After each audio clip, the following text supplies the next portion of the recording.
The views of the guest are that of the guests and do not represent nor reflect the views and opinions of the Lockout Men channel, the Recruiter Call channel, nor its host. This site content is for entertainment, educational, and informational purposes only. Because the trucking game has changed a lot. But this is the first time I ever felt it, how much the game has changed. Because this right here would never have happened in the in the 90s and the 80s. You know, truckers looked out for each other. Truckers, you know, and companies didn't take us for granted the way they do now. Before we get started, does anyone want to get out? Today's episode is sponsored by the Ridge Wallet. More on them later. What's going on, guys? Welcome back to the channel. Thank you for listening. And in today's episode, man, we got a heartbreaking story of a truck driver that drove for company Amistad Freight out of Mississippi. It was just another day for this driver. He only been with the company for a few weeks. He did the hurricane relief down in Florida, only to come back up to Mississippi to be let go and to be stranded in Mississippi. No Uber, no plane, and not even a paycheck. This driver reached out to the Lockout Men to share his story, and I am here to bring it to you guys. Enjoy the conversation, leave a like, share the story with other drivers that may have been in this situation. And if you guys have any stories of being left out, being let go, or any of experience that you like to share, reach out to us to the Lockout Men podcast guest at gmail.com, or you can reach out to me at lockoutmen on Instagram. No more wasting time. Let's get it. Hold on. So let's get this in, man. It's been a hot minute. Yeah. You've been ripping and running and all sorts of things since you last left the company. The company name is what? Ameri Freight? What's Amistad. Okay, Amistad. Like the movie. Yeah. Remember the movie that came out, Amistad? Yeah. Amistad. Yes. They are a freight company. Where they out of? Union, Mississippi, out in the sticks. Union, Mississippi. Okay. So you drove for them for how long? I just started with them. I've been there since August. 8/8 was what my start date. 8/8. August? Like literally, like this past couple of 2 months ago. off. Yeah. Wow. Yeah. And things took a turn for the worse within 2 months. Yes. All right. And I didn't see it coming. I haven't had any write-ups, haven't had any accidents, nothing like that. I did have some, we had some issues with, because I'm a veteran and I got to do my stuff with the VA, right? And so part of the agreement when I came on is like, I don't need a whole lot of time off, but I need to make my doctor's appointments. If you get me home for my doctor's appointment, don't need a whole day. It usually only take a few hours. I fought in a couple mores, and so they want to keep up with lab work and that kind of stuff. Okay. I know a few of us drivers go through issues with trucking companies that pretty much put their emphasis more so on the freight than the drivers that they actually have. And it's like the freight is important. Yes, I agree. The freight is important. Right. Your customers that you build a clientele with is important. Your customers expect you to do the job that you told them that you was going to do. In turn, for the drivers, we come on with the understanding that this is trucking. Anything can happen, anything will, but still, if we drivers give you information on what we need to take care of our things in the background, and especially if we give you time to understand that we need that time off, don't come back to us saying some stupid stuff like, oh, well, our client's freight is more important than you working here, or we're super busy and we can see if we can give you that time off, or we can't guarantee the time off. Bro, don't you got more than one or two drivers? Don't some companies have a fleet of drivers like maybe 50 or more. I'm sure all 50 or more drivers is not coming at you at one time saying, hey, I need next week off, or I need these days off. I'm sure all 50, 60, 70, or however many drivers that you have is not coming at you all at the same time saying that they need that exact day off. So my thing is this, don't come back at us saying stuff like that. We understand, especially for those that been driving for quite a while. We get it. But for companies to come back and to say stuff like that kind of put a bad taste in a lot of us mouths, man. And it's unfortunate it's unfortunate, especially depending on whatever companies that you're driving for, whether it's a black op company or a mega carrier. The dispatchers coming to tell you some stuff like that is crazy, because when y'all need time off, y'all off Friday and Saturday and Sunday. When y'all leave Friday, y'all don't come back until Monday. When we only get 34 hours. So when we leave, we got to come back 34 hours later. That's crazy. You're absolutely right. That was another little issue. Your situation happened about a couple of Thursdays ago at about 9 o'clock. Last Thursday. Last Thursday at about 9 o'clock. Yeah. And they told you to hop up out the truck. Take us back to what happened, bro. What it is that I you just had those hurricanes, right? So I was out for 3 weeks doing disaster relief, week and a half in Florida, week and a half in Augusta, Georgia, doing disaster relief. So after we finished disaster relief in Florida, he had all of us come back to the yard, which is in Mississippi. So we get back to the yard. I'm there all day. I'm thinking that I'm waiting on a load. I'm thinking, something's coming up, and that's why we're sitting there. So I was there all day. I mean, all day, from like 6 a.m. all day. And somewhere around 8:30, 9 o'clock, a little secretary girl come knock on the door and say, hey, Brad wants to talk to you real quick. And I wasn't thinking nothing of it. It totally blindsided me. And the guy said, hey, we're going to have to let you go. And it's like, let me go? What happened? What did I do? I only been here a minute.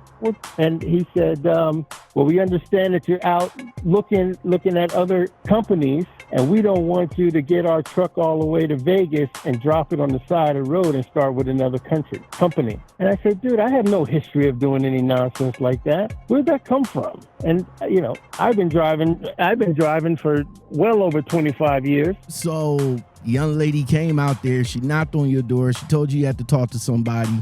You get in there, right. You ain't thinking nothing, but all of a sudden they just come right out of left field and say, hey, we're gonna let you go because you're looking for other opportunities. Right. What, you can't find other opportunities? And let me just say this, not to say that you are looking for other opportunities. You should always keep your eyes open, but that's what I'm saying. But when you fill out the applications, do you let the potential companies know where you working at? No, not if I can avoid it. Okay. And I'm glad that you said no, because I think at the time of you looking while you're still with a company, you shouldn't let the new company know, like, hey, yeah, I am working, but I don't want to give you contact information just yet, because once we sign on a dotted line, and I understand you have to call them for verification and everything, but let's just get all that out the way first before you start calling them, so I can make sure that I have something that I can come to. But with this company right here, how they know that you was still looking? What, somebody called them or something? I don't know. They didn't tell me how they know. They didn't tell me how they found out, or this, that, and the other thing. But I know, what they got there, driver's pulse. So I'm always getting hits on driver's pulse, and some sound interesting and some don't. And, when I got a lot of sit-down time and I'm bored, it's like, oh, let me check this out. Or, like I came to this company, I met a guy, and they, because they got all hood trucks. They got nice trucks. And so I met a guy at a truck stop, and we started chewing the fat. And I went to check it out, came on YouTube and see if I can get some info on them. And one of your videos was the first videos that popped up, having an interview with Amistad. And so it kind of rolled into that. I think I hit you up a couple times about that. Looking for the perfect wallet? Meet the Ridge wallet. With thousands of colors and styles, there's a Ridge for everyone. It is designed for everyday use, keeping your essentials organized without the bulk. Whether you prefer the classic look or the bold look, you'll find a Ridge wallet that fits your style. Crafted with durable materials, the Ridge wallet is built to last with its FRID blocking technology, ensures your cards are safe, making it the perfect on-the-go lifestyle. Upgrade from your dad wallet to your new everyday carry. Discover the perfect match at ridgewallet.com. Embrace your style, functionality, and security. And don't forget, when you head over to the ridgewallet.com to make your first order, make sure you use my promo code YouTube10. With that, you will get 10% off your first Ridge wallet. Thank you, Ridge Wallet, for sponsoring today's episode. Wow, that's some diabolical work right there. And all these companies are at-will company, and they could just let you go for whatever reason. But that was just, I don't know. I guess I can look at it from their point of view too. Like, oh, okay, well, this driver is out there looking. Let's just catch him before he goes back out to Vegas and end up leaving our trucks out on the side of the road. I'm sure you wouldn't have never have done that though, right? No. In fact, for other companies, I've done the rescue, where they fly me out to a place to pick up an abandoned truck or pick it up from a shop or something like that, and did stuff like that. But I've never left nobody's equipment on the side of the road. And so what I told them was, they're like, how do you think I found you? And then, I met a guy, did this, that, and the other. I checked it out. And the company I left to come to you, I didn't just leave their stuff. I gave them notice, the proper way, dropped their truck off at the yard, cleaned it up, got all my stuff out. What makes you think I'm going to leave your equipment on the side of the road somewhere in Vegas? Vegas is where you from, right? That's your residence? Right. That's what I'm trying to get back to, yeah. Since you've been let go, you've been kind of stranded out in Mississippi. Are you still out there? Oh, full on stranded, yes. And so what the girl told me, I said, so hey, do I get my last check? Do I get my last pay? Or, because I'm kind of out here. Because I had just paid, the first 2 weeks is, where all the bills come in. I just paid the mortgage, just paid my car note. You know what I mean? I was on shoestrings waiting for this other thing to drop, wait for the payday. And so what she said, well, we have up to 2 weeks to give you your last pay. And I thought, I don't know about the truck in it, but I always thought, when you let somebody go, they cut you to your last pay and, send you on your way. I didn't know you can hold on to your stuff for weeks at a time. But anyway, tomorrow should be, some hitting up friends and seeing what they can do. And it's not a situation I can really throw money at. You know what I mean? There's nothing out here. It's woods out here. I'm posted up at a 7-Eleven type gas station. It's not a 7-Eleven, but it's got that same look. And they open and close that from time to time. So let me get this straight. Literally, you're not in a hotel. It's not up to the companies to accommodate drivers, and that's another misconception that these drivers miss too. Because when the company lets you go, they let you go. Once all tide is untied, they don't have nothing else on you. It's sayonara. We'll give you your check, and that's it. And some of these companies will offer whatever, but not all these companies. And I'm listening and I'm reading and I'm seeing that they only offered you a ride down to the 7-Eleven, and that's it. That's all she wrote. And they didn't even offer that because they had already left, and I had started, with the stuff that I can carry, because we got a bunch of stuff in our trucks, right? So just with the stuff I was already walking down the road, and I guess the little girl had a little something in her heart, and she doubled back. and said, let me take it, at least give you somewhere where there's some light, and took me down the road a piece to a gas station. Man. They weren't open, but it was lit. It was well lit. And Mississippi's hardcore. They're still lynching people in Mississippi. You know what I'm saying? Yeah. People come up missing in Mississippi all the time. Yeah. Especially people that look like us. Man, no paycheck. No Uber. No plane ticket. No Greyhound. No, nothing. So you're pretty much at the mercy of them giving you your last paycheck tomorrow, pretty much. Yes. I'm hoping, but they still have another week. They don't have to give it to me tomorrow. They still have another week. She said, 2 weeks. But, they said they'll work on getting it to me next pay. But, we have up to 2 weeks to give it to you. Wow. So, yeah. They had me, literally kicking rocks. And it's like, so why do you treat me like a redheaded stepchild? I did nothing wrong to you guys. I did nothing foul. I just did 3 weeks of fucking disaster relief. Why you wait till the middle of the night to let me go? At least, if you let me know earlier in the day, I could make some phone calls and I could work something out last minute, trying to find a way to get a rent-a-car or something. But there's no even, the nearest enterprise or the nearest airport is about an hour and a half away. So this is a literal kick your ass to the curb type deal, man. Right. You listen to the conversation that I had with a recruiter from the company that was explaining to me what they had to offer, but you contradicted all of that. What was some of the things that they said that you felt that was skirmish to you? Well, one thing is they told me that they had regular contracts with people going back and forth to Cali. That's why I didn't think it was no big deal to dip me over to Vegas to hit my VA appointments and keep it moving. So, she said it shouldn't be, especially if you don't have to be there for, a month or month and a half in between stops. And they didn't have that. They said they run the 10, the 20, and the 40, and they don't necessarily run that, consistently, like they don't have regular contracts with carrier. It's all, they shop on the board to get us loads.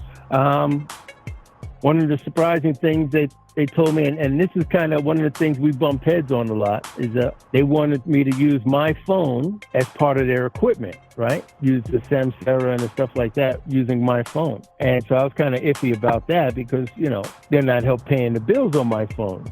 They figure you can write that off during tax time. So that's why they be like, oh, okay, well, no, we don't have to pay for it. But guess what, though? You can write that off during tax time. But the misconception is, because I'm using my phone, that I'm on call 24/7. And it's like, no, when I'm off duty, I'm off duty. You know what I mean? If my times are up and I'm off duty, and I'm going in to grab something to eat, I don't take my phone, right? If I'm off duty and if I'm in like sleeper berth and I'm doing a 10, I turn my ringer off. I'm trying to sleep, you know what I mean? And so they had this, we've been trying for hours to contact you, and it's like, yeah, the thing said sleeper berth. I was sleeping. I can't answer the phone while I'm sleeping, you know what I mean? And so, yeah, they had some back and forth with that. Man, you're a veteran. How long have you been driving? I've been driving over the road. I've been driving since 93, but I drove all through the service. Right, I was a CB for the Navy. I drove all kind of heavy equipment. So I've done a little bit of everything, So you're deep in the game, bruh. Yeah. You mentioned the fact that they offered you 45 cents a mile. That was the kicker. And so that was the first conversation. I said, you must have a lot of miles, because the only way 45 cents a mile work is you got to have, some regular miles, some serious miles. And the recruiter said, yes, we have all the miles you can drive, right? We have this contract and that contract. But once I get in and I get to a dispatcher, they don't have none of that in place. So, bro, you deep in the game since the 80s, right? 80s or 90s? Well, over the road since the 90s. And they literally offered you 45 cents a mile for the first year. Yep. I can't wrap my head around that one, man. I know. I understand if I was a new jack driver coming in out of school or something like that, and I'm just now learning. But we talking about you deep in the game in the 90s, and then you still drove heavy equipment while you was in the service. Yeah. What we looking at, over 40 years of experience? Yeah, I was in Desert Storm. I drove fuel, so it was a lot of driving and shooting at the same time. Bro, that's yeah. That's mad. That is mad crazy work that they offered 45 cents a mile for the first year. Guys, listen, I know you guys gonna come back in the comment section and say, well, why did he accept it at 45 cents? What would you say to the people that's going to come back and say that? Well, 45 cents a mile only works if you can get good miles, right? So if you're doing something, and they told me they do the 10, the 20, and the 40 up and down, coast to coast, or at least I think they go as far as Florida, from Florida to California and stuff like that.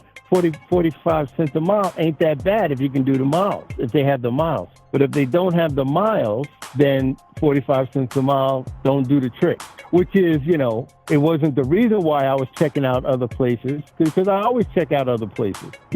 When I see different equipment going down, or I meet some people at the truck spot, and we chew it up and see what kind of situation they got going. And you just gotta do research, especially you're doing disaster relief. You got a lot of downtime. You just check shit out. Well, I do just play on my phone and check things out, especially when it comes to trucking, because the trucking game has changed a lot. But this is the first time I ever felt it, how much the game has changed. Because this right here would never have happened in the 90s and the 80s.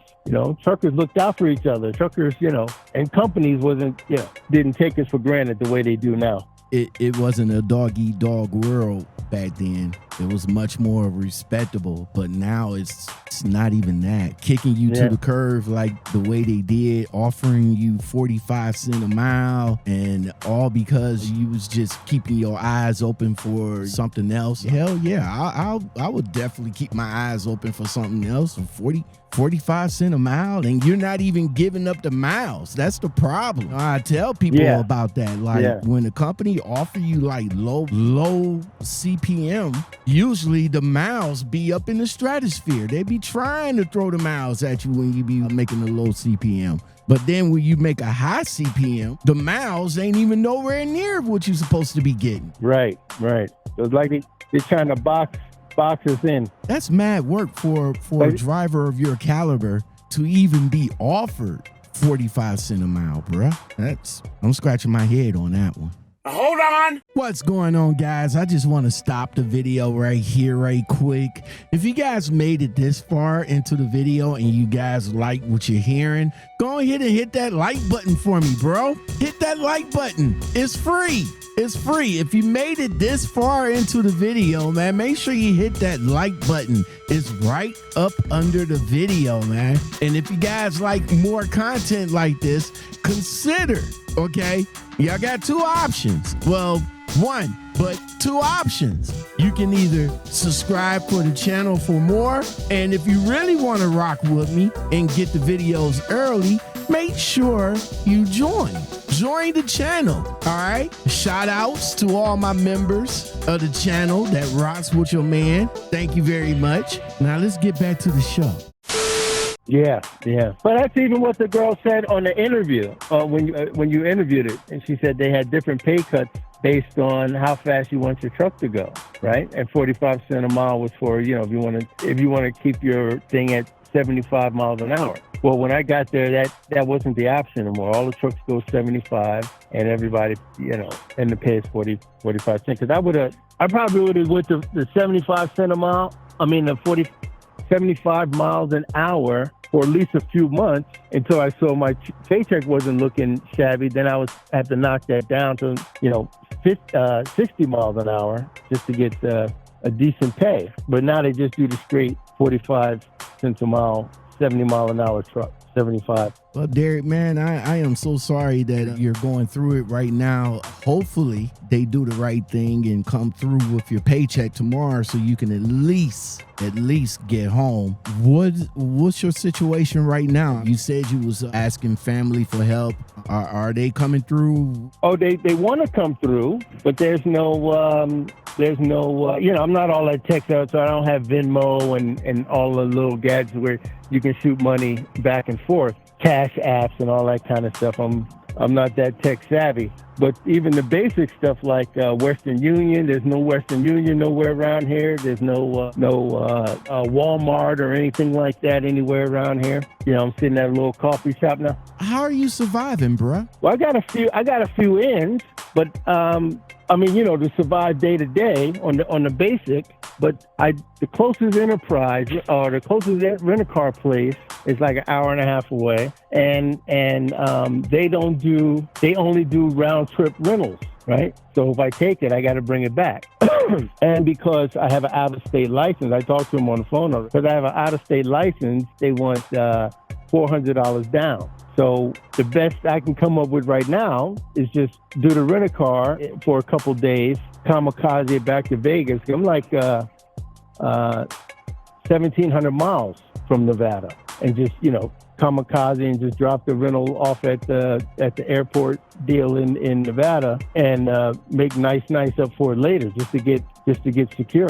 That's what I would do. Ever since COVID, everything changed. One rate rentals was the thing back then, but now it's come to the point that these rental car companies is making it more and more difficult for a person to get one rate rentals now, and you have to go guerrilla style. Hey, okay, I'll put the $400 down. No problem. Okay, and as soon as I get to Ohio, drop that bad boy. Hey, family emergency came up, what I'm saying, so they already got my $400. This deduct what you need from that, and then just send me whatever you got left. And my fault, I apologize.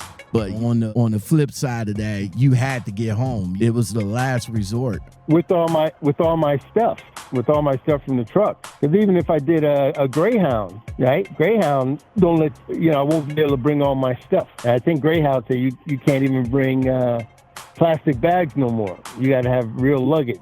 And I got blankets, pillows, I got a leaf blower, I got bulky stuff. You can't take none of that on a plane, none of that. So that's about the best option I can come up with right now. Just give them their $700-800 to get a rent-a-car for 2 days, and just kamikaze it and drop it off in Vegas at the airport. Well, Derek, man, keep up with me, man. Let me know if you made it home or not. Hopefully you can get around your family that's a little bit more tech savvy, and they can put those apps on your phone so you can keep in contact. If not, just reach back out to me, and I can walk you through on how to download the Cash App. I'm not too familiar with Venmo, but if you have a bank account like a Huntington or Chase Bank, you can use what is called Zelle. Download the app and use Zelle and everything, and I can pretty much walk you through if you don't have nobody on the family side that's familiar with that. But definitely keep up with me, man, and at least let me know if you made it home or not. Everything is a learning experience. Definitely. This is something that you now would to watch out for, to put this in your repertoire of research. Now that this happened to you, now when you do your research, you look into a company a little bit more different now because of what happened to you in the past, and you take that and you mix it in what your research options are now. I appreciate your service, sir. Thank you very much for your service. I like that. And again, hopefully Amistad would do the right thing and get you taken care of tomorrow, and you're able to get home and get with your family and be safe, my man. Right on, my man. And you keep doing what you're doing with the information and telling us the pitfalls out there waiting for us.